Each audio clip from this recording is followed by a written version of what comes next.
the stillness, before the stir. There are villages, as Miss Marple often observed, that appear so perfectly arranged they might have been painted rather than lived in. Their hedges are clipped with suspicious precision, their gardens bloom with just enough enthusiasm, and their inhabitants smile with a politeness that conceals more than it reveals. Little Emberley was such a village. Nestled among gentle slopes and meandering hedgerows, Little Emberley possessed the kind of quiet charm that visitors admired, and residents defended fiercely. Its cottages leaned companionably against one another, as though sharing secrets, and its single narrow road seemed content to wander, rather than arrive anywhere in particular. At the heart of the village stood the quiet tea-house, a modest establishment with pale blue shutters and lace curtains that fluttered like whispered conversations. It was here that the true pulse of Little Emberley could be found, not in its church, nor its post office, but in the careful pouring of tea and the unguarded moments between sips. On a mild spring afternoon, when the sun stretched lazily across the cobbled path, Miss Marple found herself seated by the window of this very tea-house. She had arrived in Little Emberley only 2 days prior, ostensibly to visit an old acquaintance who had since taken ill and retired early to bed each evening. Miss Marple, however, was not one to sit idle. Her knitting bag rested neatly beside her chair, though her needles had been still for quite some time. Her attention instead was directed toward the subtle movements of those around her. There were 5 other patrons in the tea-house that afternoon. At the corner table sat Mrs. Edith Carroway, a woman of imposing posture and sharper opinions, who was stirring her tea with a vigour that suggested unresolved grievances. Opposite her, though not engaged in conversation, was Mr. Leonard Pike, a retired schoolmaster whose spectacles seemed permanently perched at the edge of disapproval.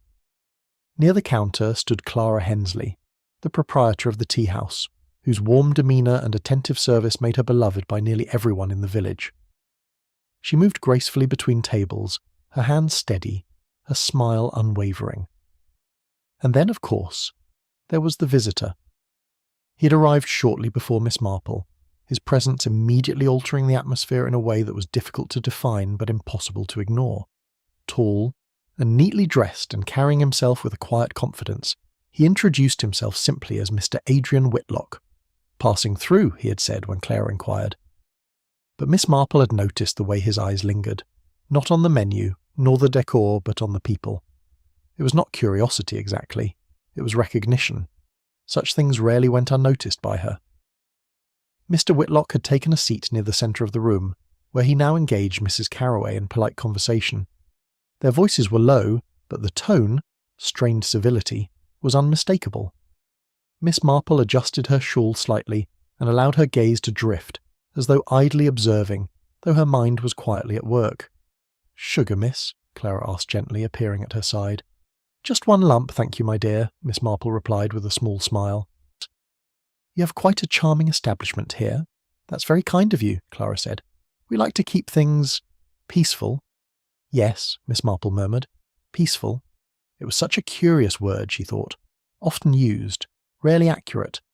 A faint tension seemed to ripple through the room, though no one appeared outwardly disturbed. Mrs. Carroway's spoon paused mid-stir. Mr. Pike glanced up from his newspaper with a flicker of interest. Even Clara, ever composed, hesitated just slightly as she turned toward the counter, and then it happened. Mr. Whitlock reached for his teacup. It was an ordinary gesture, so ordinary that no one would have thought to remark upon it. He lifted the cup, brought it to his lips, and took a measured sip. For a moment nothing changed. Then, quite suddenly, everything did. The cup slipped from his hand, Woody striking the saucer with a sharp, discordant clatter. His expression shifted, not dramatically, but enough. A tightening around the eyes, a faint pallor creeping across his features. "Are you quite all right?" Mrs. Carroway asked, her voice edged with irritation rather than concern. Mr. Whitlock did not respond. Instead, he leaned forward slightly as though attempting to steady himself, but the motion only hastened his descent. Within seconds he collapsed onto the table, his body unnaturally still. The room fell silent. Clara was the first to move. "Mr. Whitlock," she called, hurrying toward him. Her hands hovered uncertainly before she gently touched his shoulder. "Sir?" There was no reply. Mr. Pike stood abruptly, his chair scraping loudly against the floor. "Good heavens! Someone fetch the doctor!" Mrs. Carroway rose more slowly, her face pale but composed. "It must be his heart," she said, almost too quickly. "Men of that age, these things happen." Miss Marple did not rise. She remained seated, her hands folded neatly in her lap, her gaze fixed upon the still figure at the centre of the room. Her expression was not alarmed, nor was it indifferent. It was rather thoughtful. "Such a pity," she said softly. But her eyes had already begun to move, taking in the untouched teapot, the arrangement of cups, the faint residue along the rim of Mr. Whitlock's teacup. There was something not quite right. Outside, the village continued in its gentle rhythm. A cart rolled past. A bird called from the hedgerow. The world, as it so often did, carried on. Inside the tea-house, however, the stillness had changed. What had once been peaceful now felt watchful. Miss Marple reached for her knitting at last, though she did not begin to work. Instead, she looked toward Clara, who stood frozen beside the fallen man, her calm facade beginning to fracture.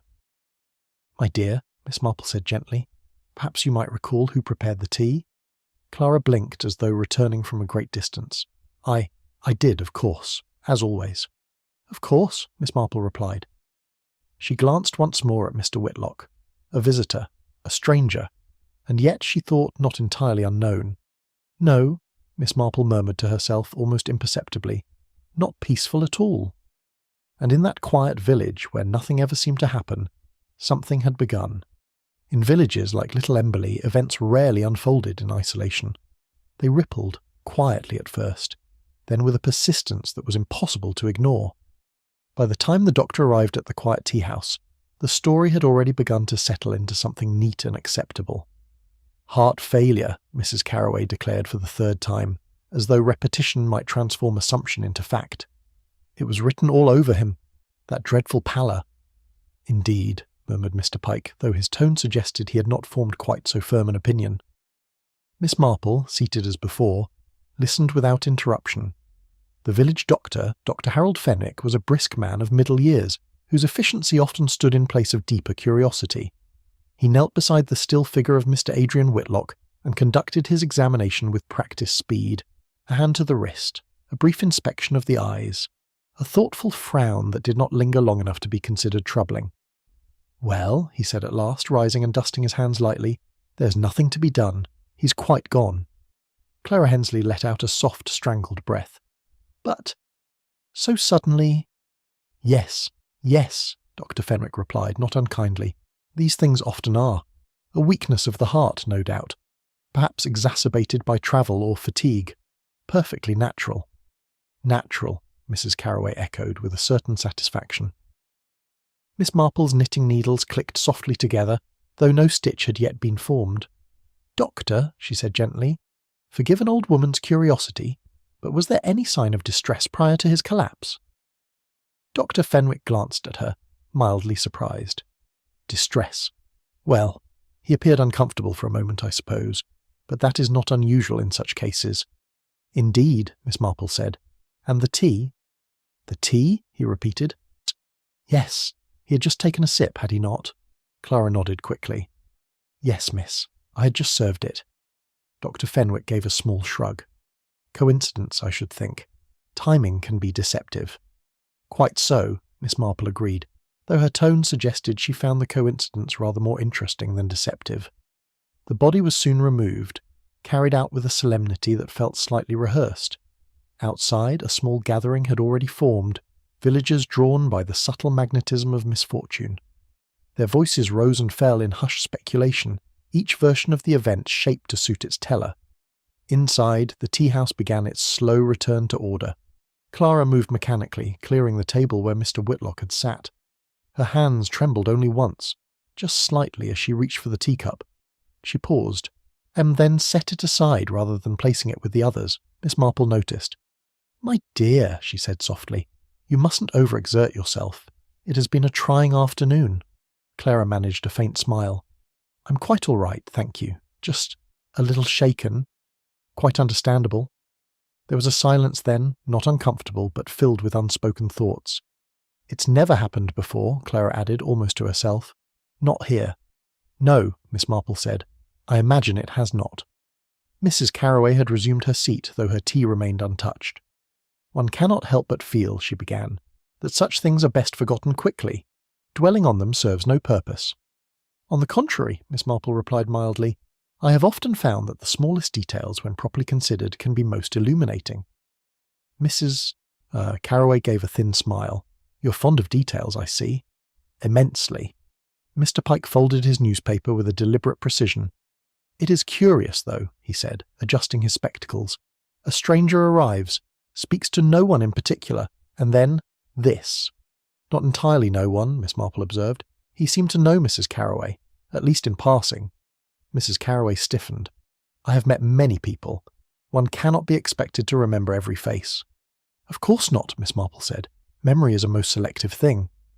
Clara returned to the counter, her movements slower now, as though each task required conscious effort. She glanced once more at the teacup she had set aside, then quickly looked away. Miss Marple rose at last, her joints protesting slightly as she did so.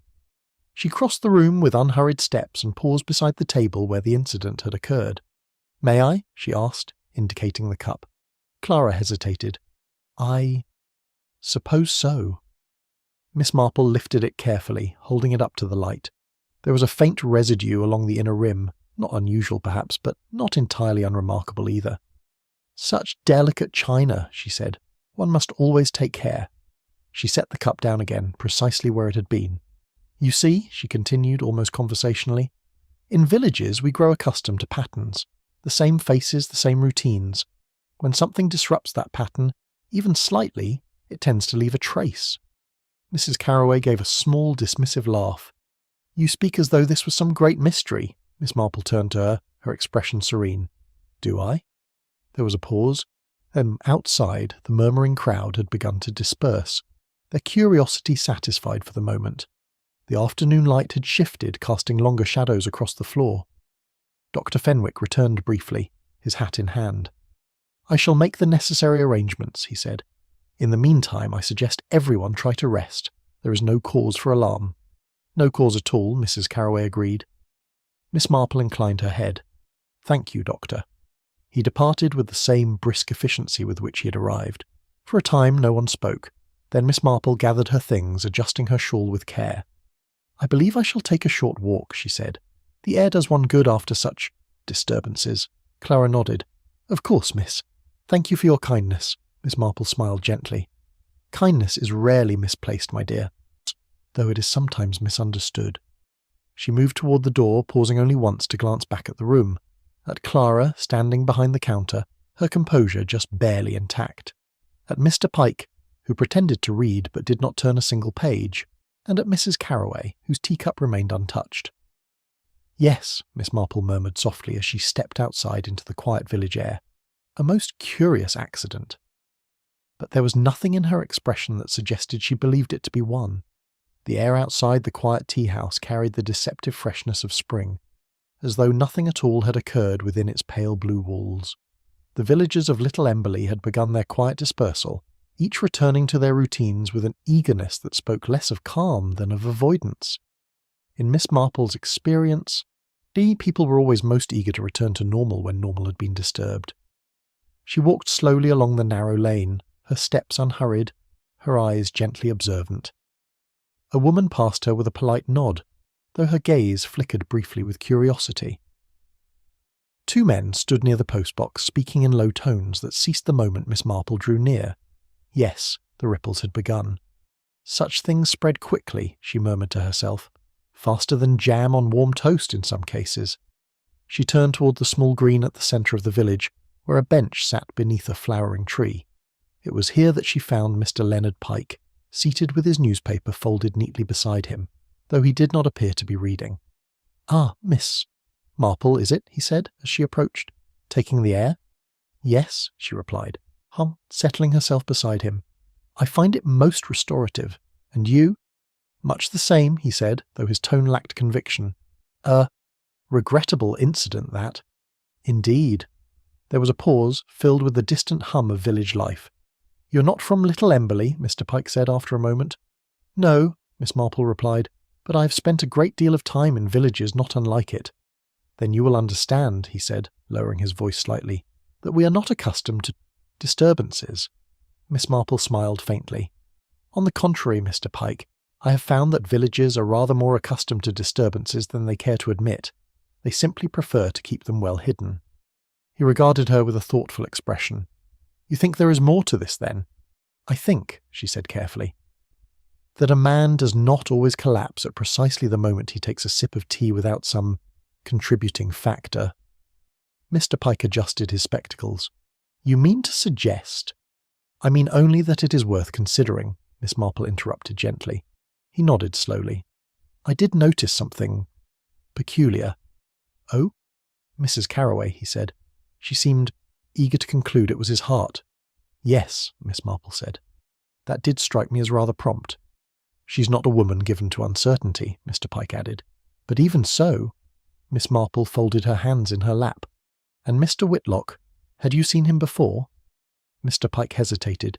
No, at least, I do not believe so. But there was something familiar about him. I cannot quite place it. Familiarity is a curious thing, Miss Marple mused. It often lingers where memory does not. They sat in silence for a time, each absorbed in their own thoughts. Do you suppose, Mr. Pike said at last, that he knew someone here? I should think it very likely, Miss Marple replied. Strangers rarely arrive in such places without a reason. And yet he claimed to be passing through. Yes, she said softly. People often claim many things. Later that afternoon, Miss Marple found herself once more at the tea-house. It had reopened, though the atmosphere was markedly altered. The gentle hum of conversation had been replaced by a cautious quiet, as though the room itself were listening. Clara Hensley stood behind the counter, her movements composed but lacking their usual ease. She looked up as Miss Marple entered, her expression brightening slightly. Miss Marple, she said.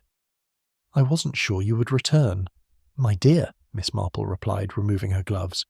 One must never abandon a place simply because something unpleasant has occurred.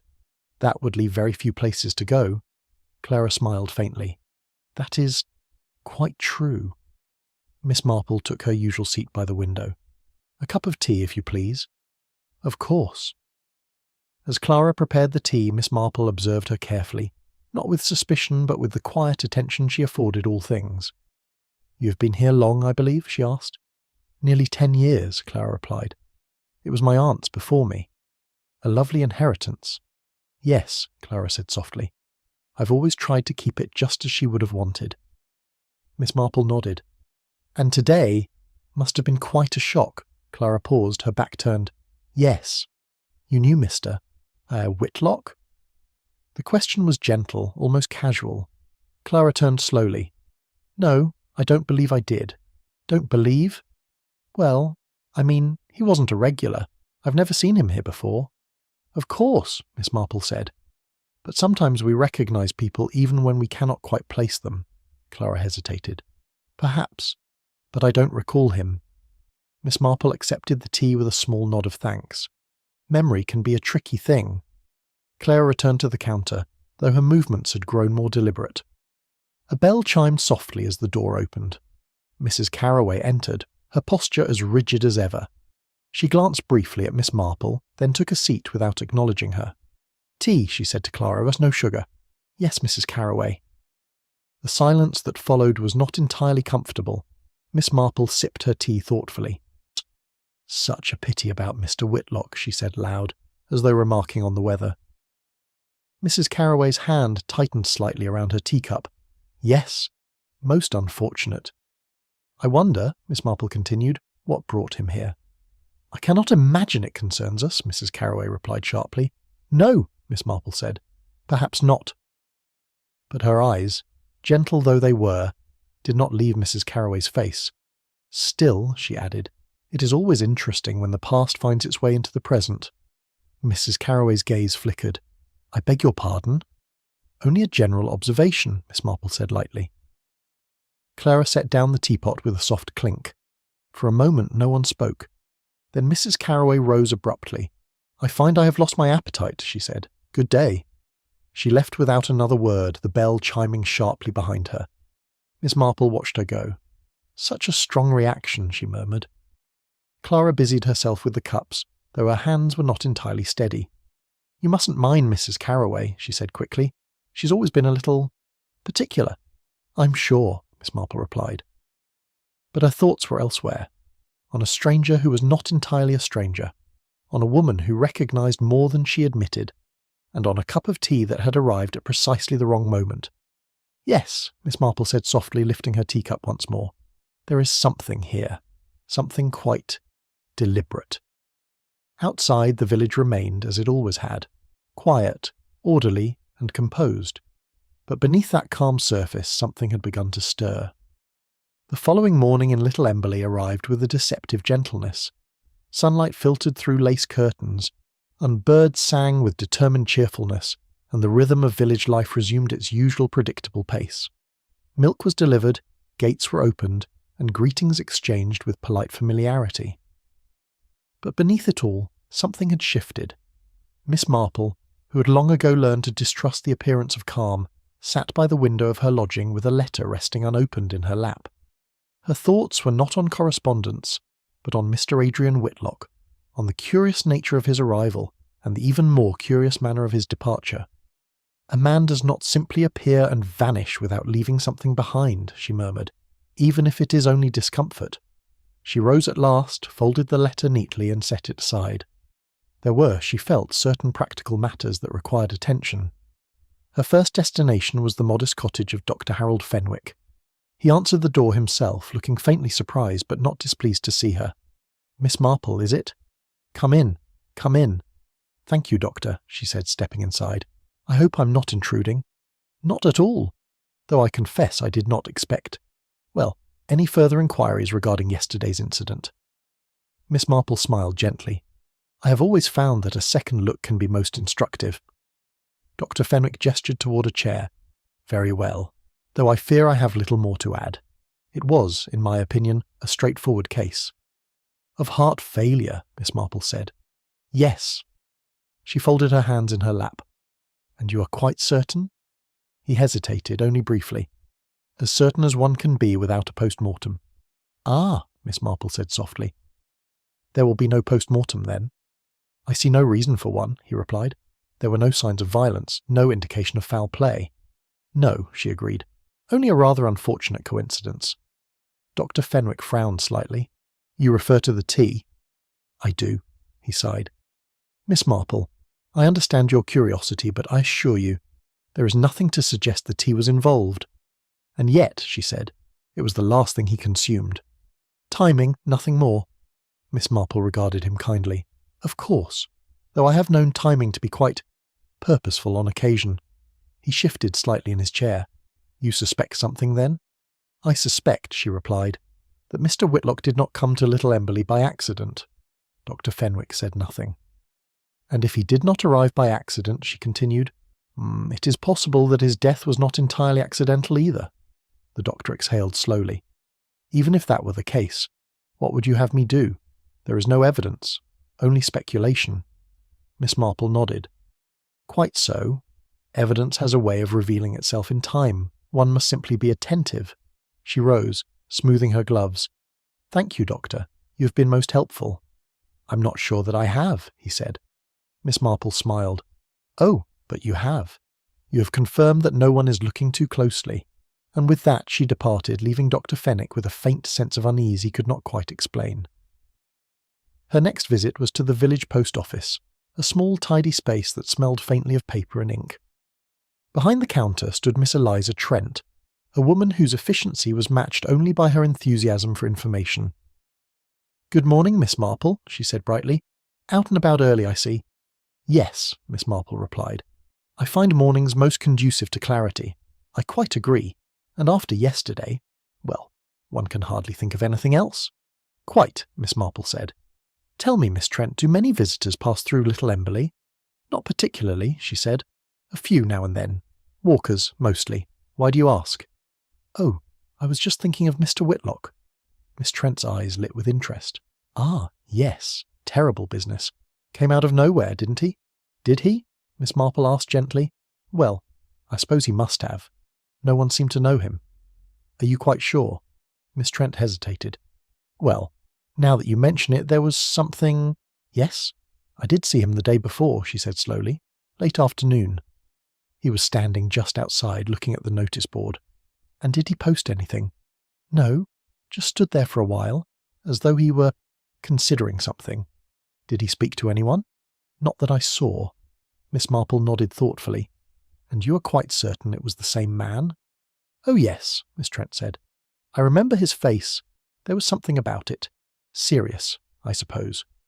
Serious, Miss Marple repeated. Yes, not like a man simply passing through. More like someone with a purpose. Miss Marple smiled faintly.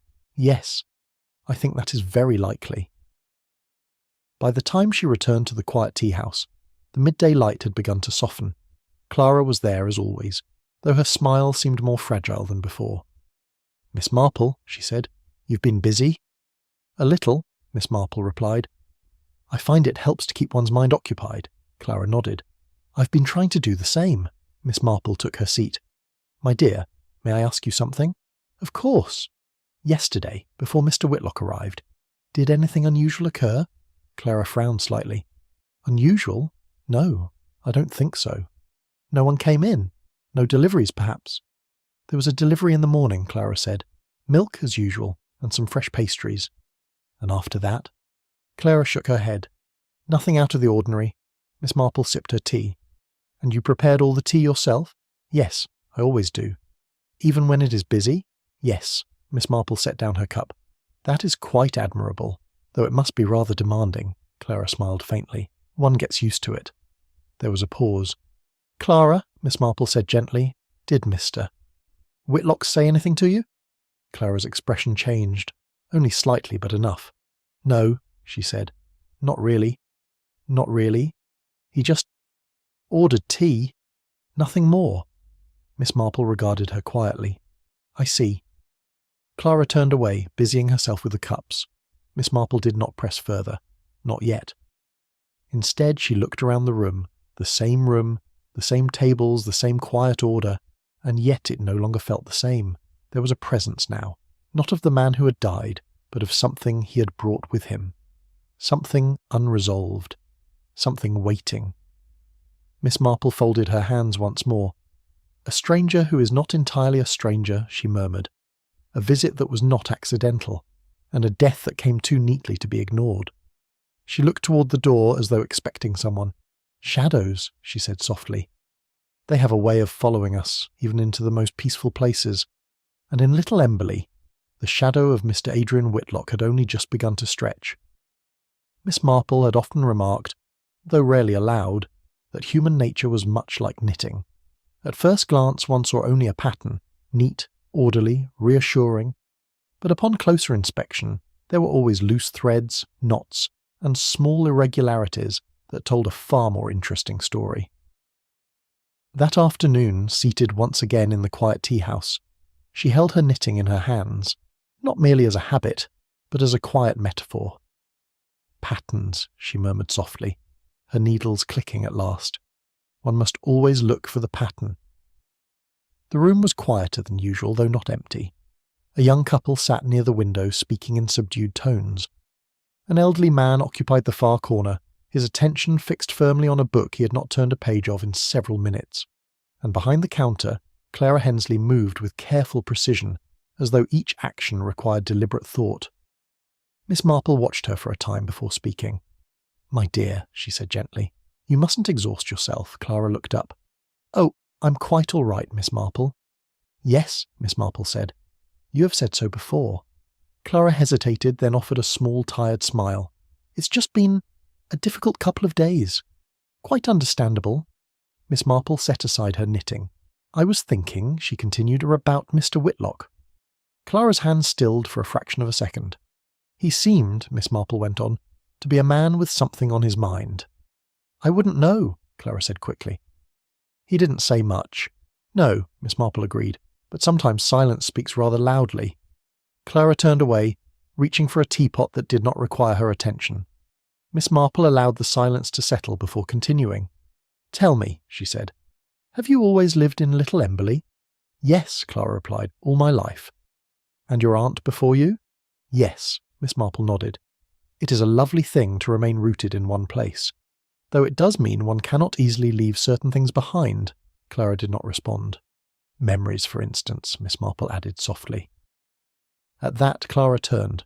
Her expression was composed, but there was something beneath it, something guarded. I don't see what that has to do with anything, she said. Perhaps nothing at all, Miss Marple replied. Though I have found that the past has a habit of returning, often at the most inconvenient moments. Clara's gaze flickered just briefly. You think Mr. Whitlock had something to do with the past? She asked. I think, Miss Marple said, that he did not come here by chance. Clara looked down at the counter. People pass through all the time. Not often, Miss Marple said gently, and not without reason. There was a pause. Then Clara said very quietly, even if he did have a reason, it doesn't mean anything now. On the contrary, Miss Marple replied, it may mean everything. Later that day, Miss Marple paid a visit to Mrs. Edith Carroway. The house was as immaculate as its owner, every surface polished, every object precisely placed. There was a faint scent of lavender in the air, though it did little to soften the atmosphere. Mrs. Carroway received her with polite reluctance. I trust this will not take long, she said, as Miss Marple took a seat. I shall try not to impose, Miss Marple replied.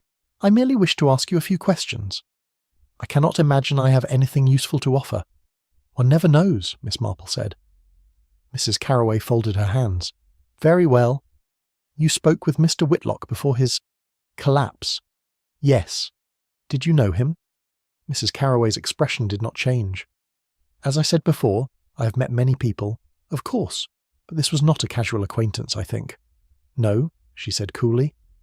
No, Miss Marple replied. There was a certain tension between you. Mrs. Carroway gave a short laugh. You are very observant. I try to be. There was a brief silence. Very well, Mrs. Carroway said at last. I had met him before, some years ago. Where? In London, she said, at a social gathering, nothing of consequence. And yet, Miss Marple said, you recognized him immediately. Yes, and he recognized you. Mrs. Carroway's lips tightened slightly. It would seem so. Did he say anything of note? No. Miss Marple regarded her quietly. You're quite certain? Yes. Not even a greeting that suggested familiarity? Mrs. Carroway hesitated. He said my name. Ah, but that is hardly significant, she added quickly. On the contrary, Miss Marple said, names are often the most significant things of all. Mrs. Carroway rose abruptly. I fail to see the purpose of this. The purpose, Miss Marple said gently, is to understand why a man would travel to a small village and seek out someone he once knew. I did not seek him out, Mrs. Carroway snapped. No, Miss Marple said, but he may have sought you. Mrs. Carroway turned away, her composure beginning to fracture. I have nothing more to say, she said. Miss Marple stood. As you wish. She paused at the door. One more thing, if I may. Mrs. Carroway did not turn. You seemed very certain, yesterday, that his death was due to his heart. Mrs. Carroway's shoulders stiffened. Such certainty, Miss Marple continued, is often born of knowledge rather than assumption. There was no reply. Miss Marple inclined her head slightly. Good afternoon, Mrs. Carroway. As she walked back through the village, Miss Marple's thoughts moved carefully, like her knitting needles, linking one detail to another. A stranger who was not entirely unknown, a woman who recognized him, yet claimed indifference. Another who denied any connection at all, yet seemed unsettled, and always the tea. It is never the obvious thread, Miss Marple murmured. One must look for the one that does not quite fit. She paused near the green, watching as a child chased a ball across the grass. Fear, she said softly, that is the thread. For she had seen it now, in Clara's careful movements, in Mrs. Carroway's sharp certainty, in the quiet unease that lingered beneath every polite exchange. Fear of something remembered, fear of something revealed, and perhaps fear of something done. Miss Marple adjusted her shawl. Yes, she said quietly, the pattern is forming. But there were still threads to follow, and somewhere among them, she knew, was the truth Miss Marple slept very little that night. It was not discomfort that kept her awake, nor even the events of the day in any dramatic sense. Rather, it was a single, quiet inconsistency that refused to settle into place, like a stitch pulled just slightly too tight. By morning, she had identified it. "Not what was said," she murmured as she poured herself a modest cup of tea, "but what was remembered, and more importantly, how it was remembered." She returned to the quiet tea house earlier than usual that day, arriving just as Clara Hensley was unlocking the door. The morning air still carried a chill, and the village had not yet fully stirred.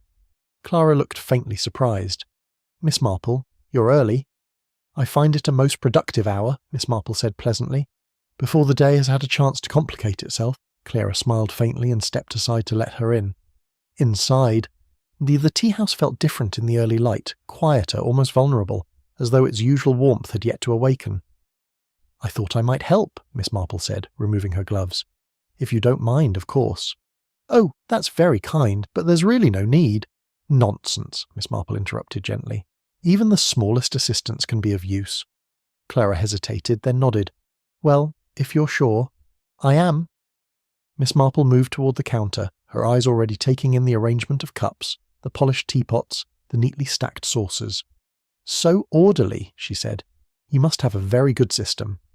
"I try to keep things consistent," Clara replied. "It makes everything easier." "Yes," Miss Marple said.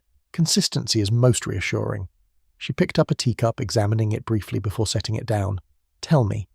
Clara," she said, "on the day Mr. Whitlock arrived, did you serve all the tea yourself?" "Yes," Clara said. "I always do." "And you remember preparing his cup?" "Of course." Miss Marple nodded. "That is what I thought." She turned slightly, her gaze resting on Clara with quiet intensity. "You see, my dear, memory is a curious thing. It is often quite vague about ordinary events. What we had for breakfast, for instance, or which cup we used. It all tends to blur together." Clara said nothing. "But sometimes," Miss Marple continued, "a person remembers something with remarkable clarity. Not because it was important at the time, but because it has become important since." Clara's hand stilled. "I don't understand," she said. Miss Marple smiled gently. "Oh, I think you do." There was a long silence. "I remember," Clara said at last. Her voice quiet. "Because it was the last cup I served him." "Yes," Miss Marple said. "But you remembered it very clearly even before that." Clara looked up sharply. "What do you mean?" Miss Marple folded her hands. "You said, quite firmly, that you prepared his tea yourself, without hesitation, without doubt." "Well, yes, I did." "Perhaps," Miss Marple said softly. "But most people, when asked about such a small detail, would pause. They would think. They might even say, 'I believe so,' or 'I usually do.' But you did not."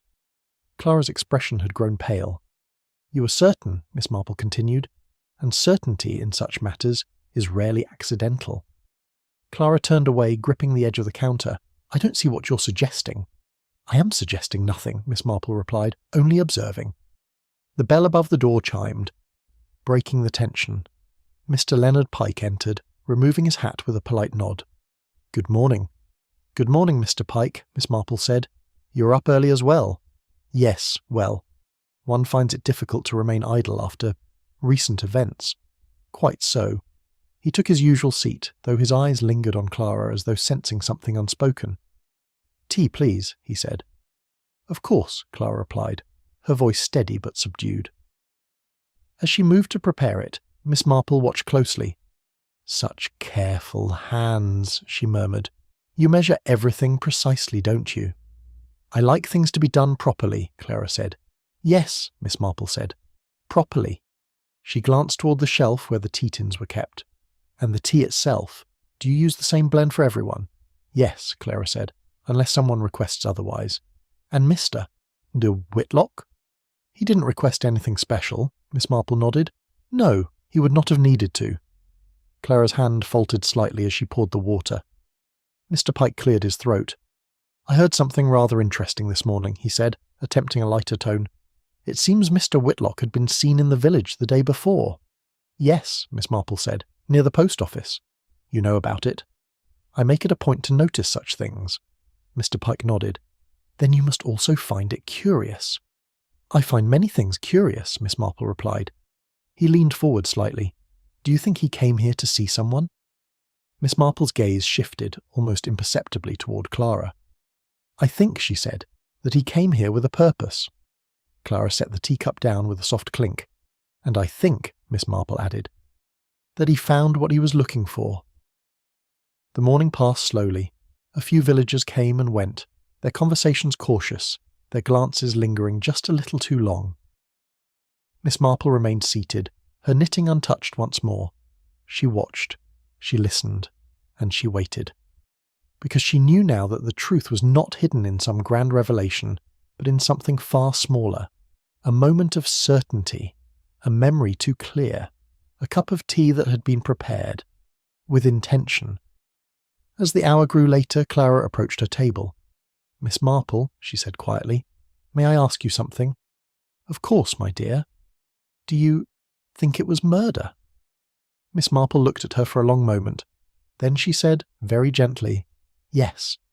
Clara's breath caught. "But," Miss Marple continued, "the more important question is not whether it was murder." "It isn't."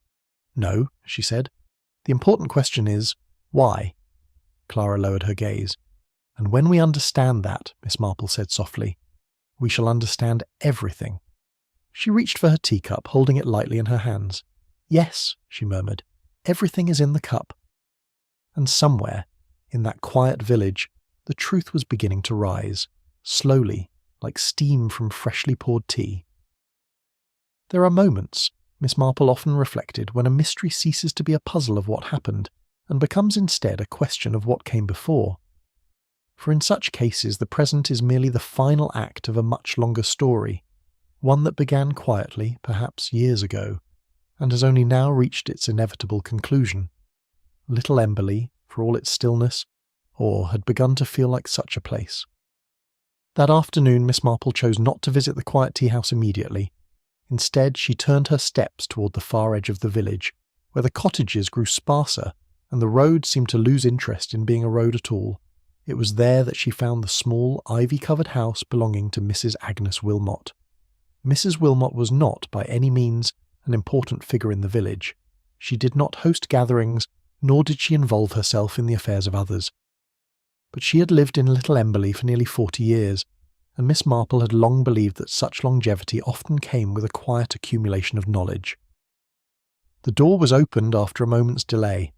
"Good afternoon," Miss Marple said pleasantly. "I hope I'm not disturbing you."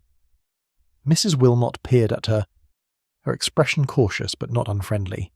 "No, I don't suppose you are. You're the lady staying with Mrs. Denham, aren't you?" "Yes, Miss Marple." "Well then," Mrs. Wilmot said, stepping aside, "you'd better come in." The interior of the cottage was dim but tidy, filled with the faint scent of old books and dried herbs. "I expect you've come about that business at the tea-house," Mrs. Wilmot said, settling herself into a chair. Miss Marple smiled faintly. One could hardly avoid thinking about it. Mrs. Wilmot nodded. "No, not here." There was a pause. "You've been here a long time," Miss Marple said gently.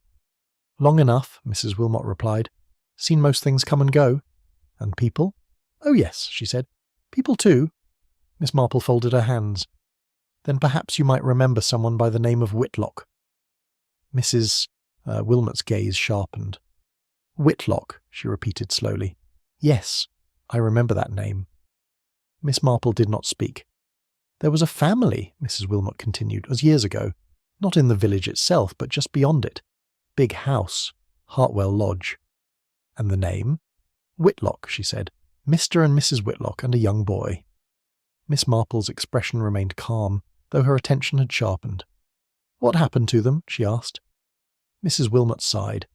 "Tragedy, as I recall. The parents died. Some sort of accident. Fire, I think. The house was badly damaged. And the boy?" "Sent away," she said. "To relatives. Or perhaps a school. No one saw him again." Miss Marple nodded slowly. "How long ago was this?" "Oh, 25 years at least." "And the boy's name?" Mrs. Wilmot frowned slightly. "Adrian, I believe." There was a quiet stillness in the room. "Adrian Whitlock," Miss Marple said softly. "Yes," Mrs. Wilmot replied. "That was it." Miss Marple rose, her mind already moving. "Thank you, Mrs. Wilmot. You have been most helpful."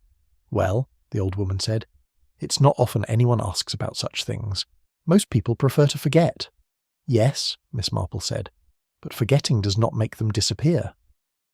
As she walked back toward the village centre, Miss Marple's thoughts arranged themselves with increasing clarity. A boy removed from the village after a tragedy. A man returning years later, quietly, purposefully, and then a death. "Not coincidence," she murmured. "Never coincidence." When she entered the quiet tea house, the atmosphere felt tighter than before, as though the very walls were aware of something approaching. Clara stood behind the counter, her expression strained despite her efforts to appear composed. "Miss Marple," she said, "you've been out?" "Yes," Miss Marple replied. "I took a little walk," Clara nodded. "It's a nice day for it." "Indeed." Miss Marple took her usual seat, but she did not immediately ask for tea.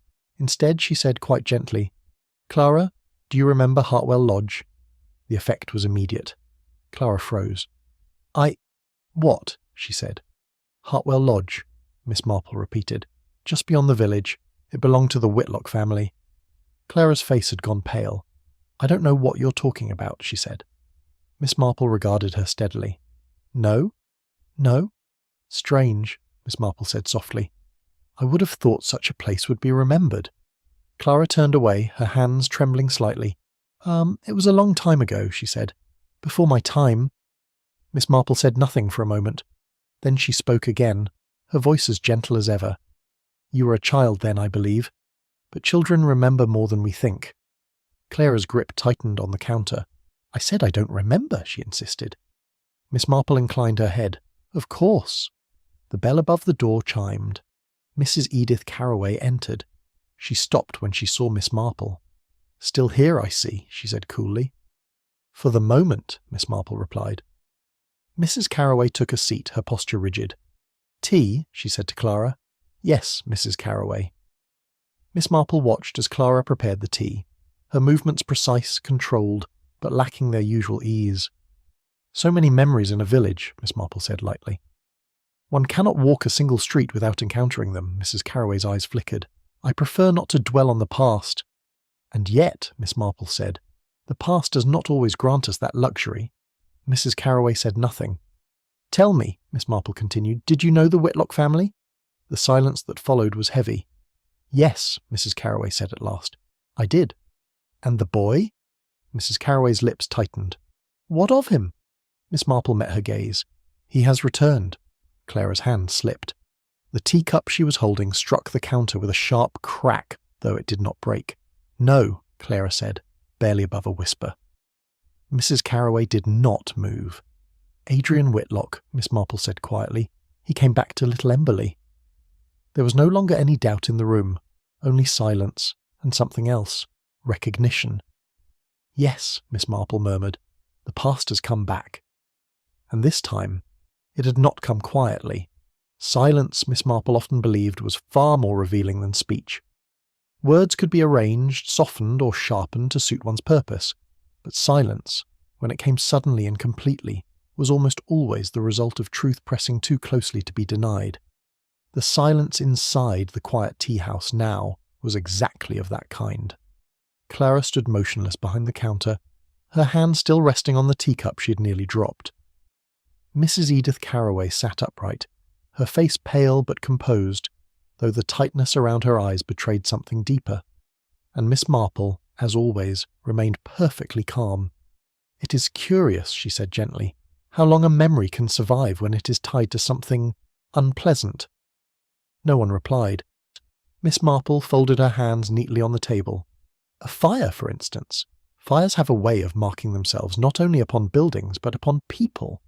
Clara's voice came, strained and low. "Please, don't." Mrs. Carroway turned sharply toward her. "Control yourself." Miss Marple watched this small exchange with quiet interest. "Yes," she said softly. "Control. That is often what remains after fear." Clara closed her eyes briefly, as though steadying herself.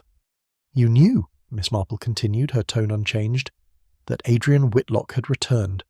Perhaps not immediately, but soon enough." "No," Clara said quickly, "I didn't—" "But you felt something," Miss Marple interrupted gently. "Recognition does not always require certainty. Sometimes it is only a sense. a disturbance in what should be familiar. Clara did not answer. Miss Marple turned her attention to Mrs. Carroway. "And you," she said, "recognised him at once." Mrs. Carroway met her gaze steadily. "Yes." "And yet you chose to say nothing." "There was nothing to say," she replied. "On the contrary," Miss Marple said, "there was a great deal to say. A man returns to the village after 25 years, after the death of his parents in a fire, and seeks out those who remember." Mrs. Carroway's expression hardened. "You are making assumptions." "Am I?" Miss Marple asked mildly. There was a pause. Then, very quietly, Clara spoke. "He came the day before." Miss Marple did not look at her immediately. Instead, she allowed the words to settle, as though they had been expected all along. "Yes," she said. "I thought he might." Clara's voice trembled slightly. "He came in the afternoon. Not many people were here. He just stood by the door at first." "And then?" "He asked for tea." Miss Marple nodded. "Of course," Clara swallowed. "I didn't recognise him. Not at first. But then, he said my name." Miss Marple's gaze lifted. "And that," she said softly, "made all the difference." Clara nodded faintly. "Yes." Mrs. Carroway remained silent, though her posture had grown even more rigid. "What did he want?" Miss Marple asked. Clara hesitated. "He said he had come back to settle something," she said at last. "Something that had been left unfinished." Miss Marple inclined her head slightly. "Did he say what?" "No," Clara said. "Not exactly, but he spoke about the fire." A faint shadow seemed to pass across the room. "He said it wasn't an accident," Clara whispered. Mrs. Carroway's hand tightened on the arm of her chair. "And what did you say?" Miss Marple asked. "I told him he was mistaken," Clara said quickly. "That it was all investigated years ago. That nothing was ever found." "Yes," Miss Marple said. "Nothing was ever proven." Clara looked at her, her eyes wide. "There is a difference, you see," Miss Marple continued gently, "between truth and proof." For a moment no one spoke. Then Mrs. Carroway rose. "This is absurd," she said. "We are discussing matters that are long past and entirely irrelevant." "Are they?" Miss Marple asked. "Yes," she said sharply. "Whatever happened at Hartwell Lodge has nothing to do with Mr. Whitlock's death." Miss Marple regarded her calmly. "And yet he returned, and now he is dead." Mrs. Carroway did not reply. Miss Marple turned back to Clara. "He came again the next day, did he not?" Clara nodded slowly. "Yes," she said. "Yesterday." "And this time," Miss Marple said, "he spoke to Mrs. Carroway." Clara glanced at her briefly, then looked away. "Yes."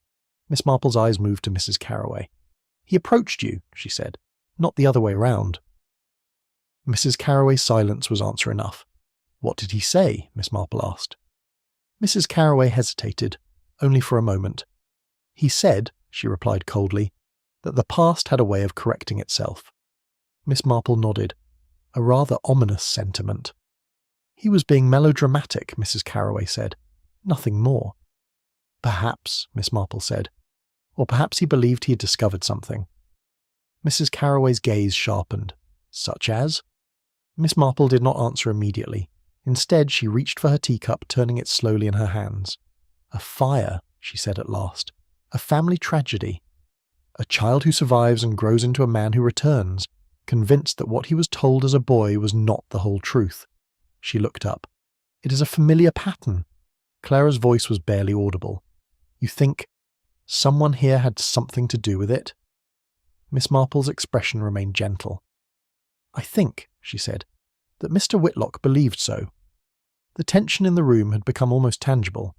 Outside, the village continued as it always had, unchanged, undisturbed. But inside, the past had taken its seat at the table. "And now," Miss Marple continued softly, "we must consider what happened after his return." She set the teacup down. "He comes back. He speaks to Clara. He speaks to Mrs. Carroway. He hints at something unresolved, something perhaps dangerous." Her gaze moved between them. "And then, the following day, only he drinks a cup of tea and dies." Clara's breath caught. Mrs. Carroway said nothing. Miss Marple leaned back slightly in her chair. "You see," she said, "the difficulty is not in understanding what happened." "Then what is the difficulty?" Clara asked. Miss Marple smiled faintly. "The difficulty," she said, is in understanding who was most afraid of him. The words hung in the air, because fear, Miss Marple knew, was never without reason, and in little Emberley someone had been afraid enough to ensure that Adrian Whitlock would never speak again. Fear, Miss Marple had often reflected, was not always loud. It did not always announce itself with trembling hands or raised voices. Quite often the deepest fear was the quietest, the kind that settled behind polite smiles and carefully measured words. And in little Emberley, it had now become unmistakable. Inside the quiet tea-house, the atmosphere had changed entirely. What had once been a place of comfort and routine now felt like a stage upon which something long concealed was being slowly revealed. Miss Marple sat with her usual composure, though her eyes were keenly attentive. Clara stood behind the counter, pale but resolute. Mrs. Edith Carroway remained seated, her posture rigid, her expression controlled, but not entirely. "You see," Miss Marple said gently, "when a man returns after many years, convinced that something terrible was done, and done deliberately, he becomes, whether he intends it or not, a danger." Clara swallowed. "He didn't say he would go to the police?" "No," Miss Marple replied, "but he did not need to." Mrs. Carroway spoke sharply. "This is all speculation." "You are building a story out of fragments," Miss Marple inclined her head slightly. "That is often how the truth presents itself." Mrs. Carroway's eyes flashed. "And what truth do you imagine you have uncovered?" Miss Marple did not answer at once. Instead, she rose slowly from her chair and walked toward the counter. Her movements were unhurried, almost delicate, yet there was a quiet certainty in them. "My dear Clara," she said, "may I trouble you for a small demonstration?" Clara blinked. "A demonstration?" "Yes. I should like you to prepare a cup of tea, exactly as you would for any customer." Clara hesitated, then nodded. "Of course."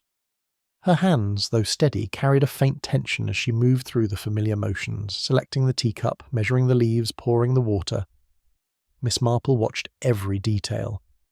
"Such care," she murmured, "such precision." Clara set the cup down. "There," she said softly. Miss Marple nodded.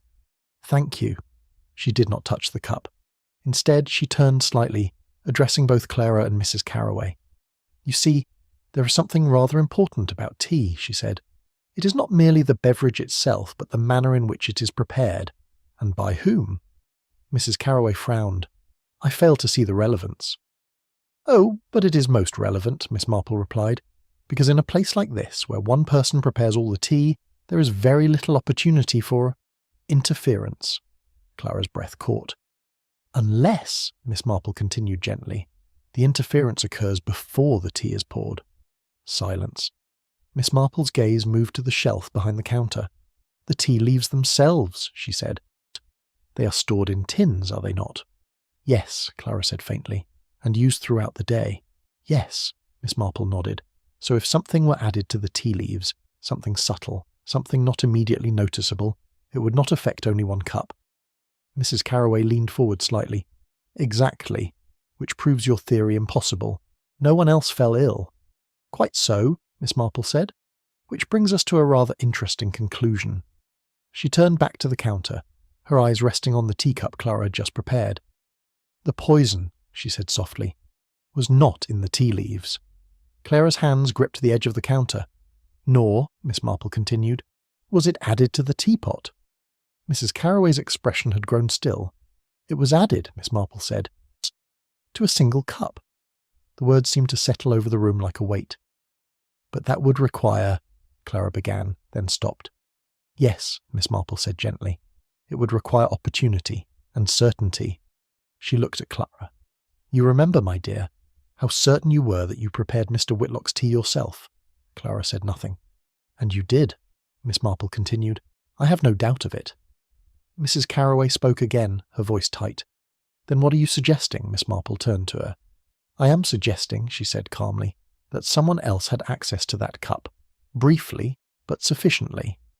Mrs. Carroway's lips pressed into a thin line. "And who would that be?" Miss Marple's gaze did not waver.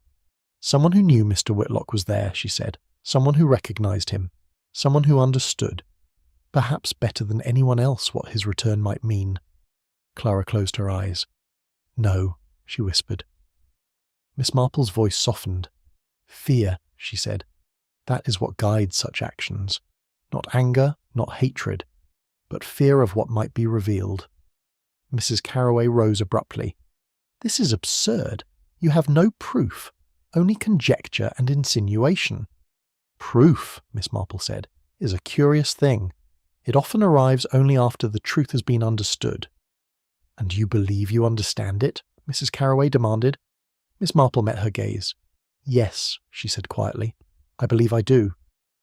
The room fell silent once more. Outside, a distant sound, a cart passing perhaps, drifted faintly through the air. Inside, everything seemed to hold its breath. "Mr. Whitlock returned to Little Emberley," Miss Marple continued, "because he believed that the fire at Hartwell Lodge was not an accident." No one spoke. "He spoke to Clara," she said. "He spoke to you, Mrs. Carroway, and in doing so he made it clear that he intended to uncover the truth." Mrs. Carroway's face had gone pale, and that, Miss Marple said softly, made him dangerous. Clara's voice trembled. "But that still doesn't explain." "It explains everything," Miss Marple said gently, "because the person who feared him most would be the person with the most to lose." She paused, and then, very quietly, she added, "and the least desire to see the past brought into the light." Her eyes moved, slowly, deliberately, from Clara to Mrs. Carroway. The silence that followed was no longer uncertain, it was inevitable, because the truth, once seen, could not be unseen. And in that quiet village, just where nothing ever seemed to happen, everything was about to be revealed. There are moments, Miss Marple had often thought, when the truth does not arrive with drama or declaration, but settles quietly into place, so naturally in fact that one wonders how it could ever have been missed. This was such a moment. Inside the quiet tea-house no one moved. Clara stood as though rooted to the floor, her face pale, her breathing shallow. Mrs. Edith Carroway remained upright, but the careful composure she'd maintained for so long had begun to fracture. Just slightly, but enough. Miss Marple, however, seemed entirely at ease. "You see," she said gently, "the difficulty in such matters is not in discovering what happened, but in understanding why it could not have happened any other way." Mrs. Carroway's voice, when it came, was strained. "You're speaking in riddles." "Not at all," Miss Marple replied, "only in patterns." She moved slowly back to her chair and sat down, folding her hands once more. "Let us consider," she continued, "what we know." No one interrupted. "Mr. Adrian Whitlock returns to the village after many years. He speaks of the fire, of his belief that it was not an accident. He seeks out those who were present at the time, those who might know more than was ever said." Her gaze rested briefly on Mrs. Carroway. "And then, quite suddenly, he dies." Clara's voice was barely audible. "Because someone poisoned him." "Yes," Miss Marple said softly. Mrs. Carroway let out a short, sharp breath. "Even if that were true, which you have not proven, it tells us nothing about who might have done it." "On the contrary," Miss Marple said. "It tells us a great deal." She leaned forward slightly. "Because whoever did it had to meet 3 very particular conditions." Clara looked at her almost desperately. "What conditions?" Miss Marple raised a finger. "First, knowledge. They had to recognise Mr. Whitlock for who he was. Not a stranger, but the boy who had once lived at Hartwell Lodge." She raised a second finger.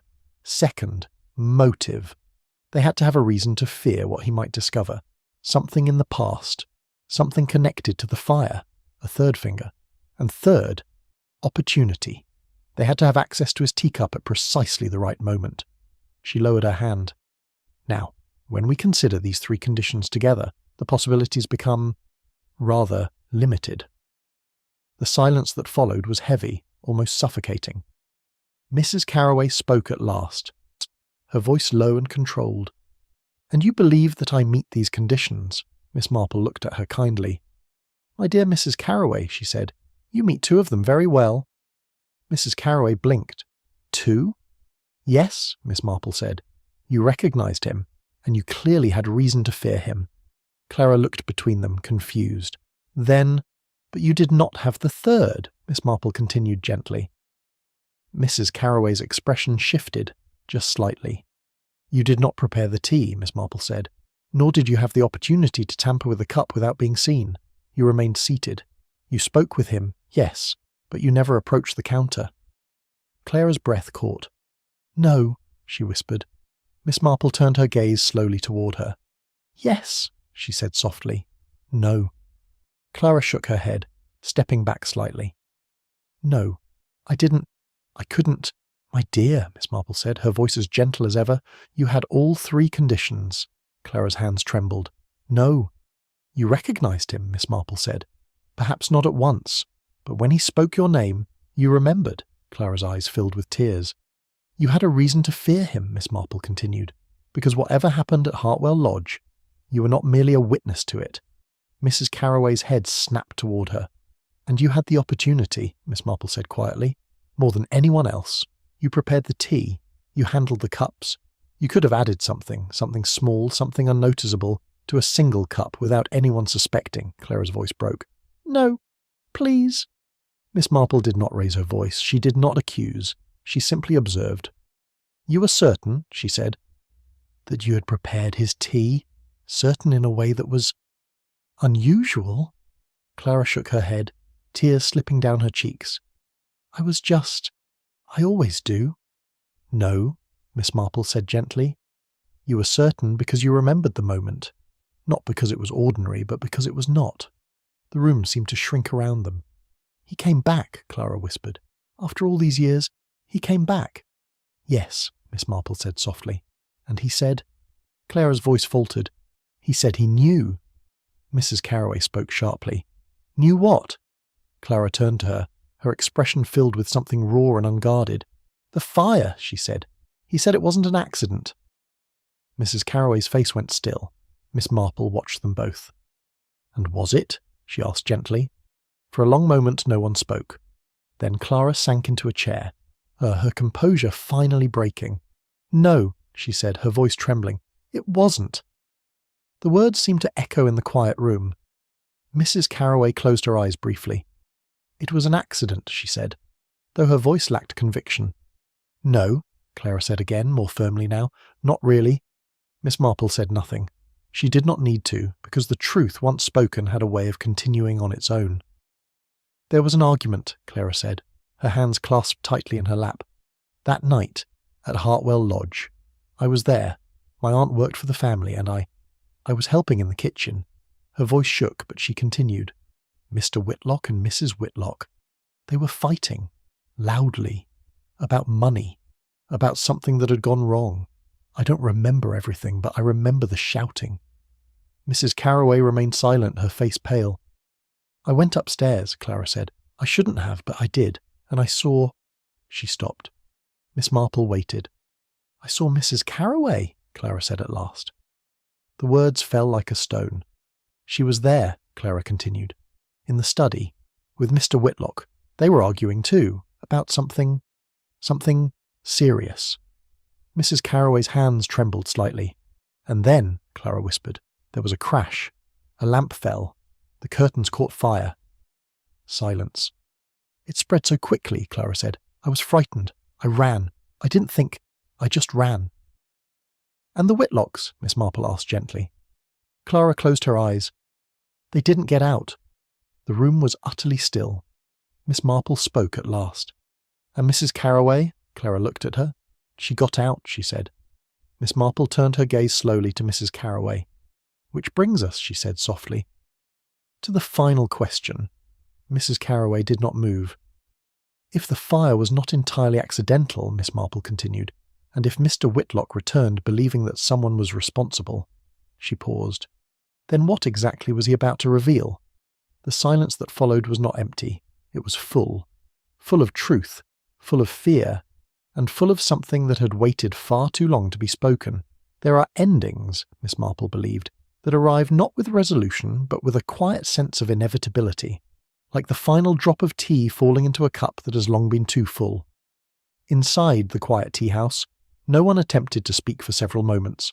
Clara sat motionless, her hands clasped tightly, as though holding herself together. Mrs. Edith Carroway remained standing, though something essential in her rigid composure had begun to give way. Miss Marple, as ever, waited. Because truth, once uncovered, rarely needed to be forced. It had a way of continuing on its own. "It wasn't supposed to happen like that," Mrs. Carroway said at last. Her voice was quiet, not sharp, not defensive, but tired. Clara looked up, her eyes wide. "You mean, it wasn't an accident?" Mrs. Carroway gave a faint, hollow laugh. "It depends on what one means by accident." Miss Marple said nothing. "I went to Hartwell Lodge that night," Mrs. Carroway continued. "Yes, that part is true. I had business with Mr. Whitlock. Financial business. Matters that required discretion." Her gaze drifted as though seeing something far away. "He had made certain decisions, poor ones, and I had encouraged them. Investments, arrangements, things that could not withstand scrutiny." Clara's breath caught. "So you argued?" "Yes," Mrs. Carroway said. "We argued." Her voice hardened slightly. "He threatened to expose everything, to ruin me. I told him he would ruin himself as well, but he would not listen." Miss Marple's eyes remained steady. "And then?" she asked gently. Mrs. Carroway closed her eyes briefly. "There was a lamp," she said, "on the desk. It was knocked over in the struggle. I did not intend it, I truly did not. But the flame caught the curtains, and once it did—" She shook her head. "It spread faster than I could have imagined." Clara's voice trembled. "You could have told someone. You could have helped." "I panicked," Mrs. Carroway said sharply. "Do you understand? I panicked. Everything I had built, my reputation, my position, it would all have been destroyed." She laughed again, though there was no humour in it. "So I left. I told myself there was nothing I could do, that it was already too late." Miss Marple spoke softly. "And the child?" Mrs. Carroway's expression faltered. "I did not know he had survived," she said. "Not until recently." Clara covered her mouth, her eyes filled with tears. Miss Marple inclined her head slightly. "And when he returned?" Mrs. Carroway's gaze hardened once more. "He came to me," she said, "spoke of the fire, of things he had learned, documents, letters. He believed I was responsible." "And was he correct?" Miss Marple asked. Mrs. Carroway hesitated. "Yes," she said at last. "In part." Silence settled over the room. "But I did not kill him," she added quickly. "I swear it. I spoke to him." "Yes, but I never touched his tea. I never went near the counter." Miss Marple nodded slowly. "No, you did not." Clara looked between them, her expression stricken. "Then it was me," she whispered. Miss Marple turned to her, her voice as gentle as ever. "Yes, my dear." Clara shook her head, tears falling freely now. "I didn't mean to. He came back, and he said he knew. And I thought, if he told, everything would come out. About that night, about what I saw, what I didn't do." Her voice broke. "I ran," she said. "I left them there. I didn't help. I didn't call for anyone. I just saved myself." Miss Marple said nothing. "And all these years," Clara continued, "I told myself it wasn't my fault, that I was just a child. But when he came back, it was all there again. The fire, the shouting, everything." She covered her face with her hands. I was afraid," she whispered. "Afraid of what he would say, afraid of what people would think, that I was just as guilty." Miss Marple's voice was soft but firm. "Fear," she said, "is a powerful thing. It can make us do what we might never otherwise consider." Clara nodded weakly. "I saw his cup," she said, "just for a moment. No one was looking, and I had something I kept. I don't even know why. It was foolish." Miss Marple's gaze remained steady. "And you used it?" Clara closed her eyes. "Yes." The room fell silent once more. Mrs. Carroway sank slowly into her chair, her strength finally giving way. "So," she said faintly, "it ends like this." Miss Marple looked at her kindly. "It does not end, Mrs. Carroway," she said. "It simply arrives." There was a quiet understanding in her words. Because this had never been a single crime. It had been a chain. A moment of panic years ago that led to silence.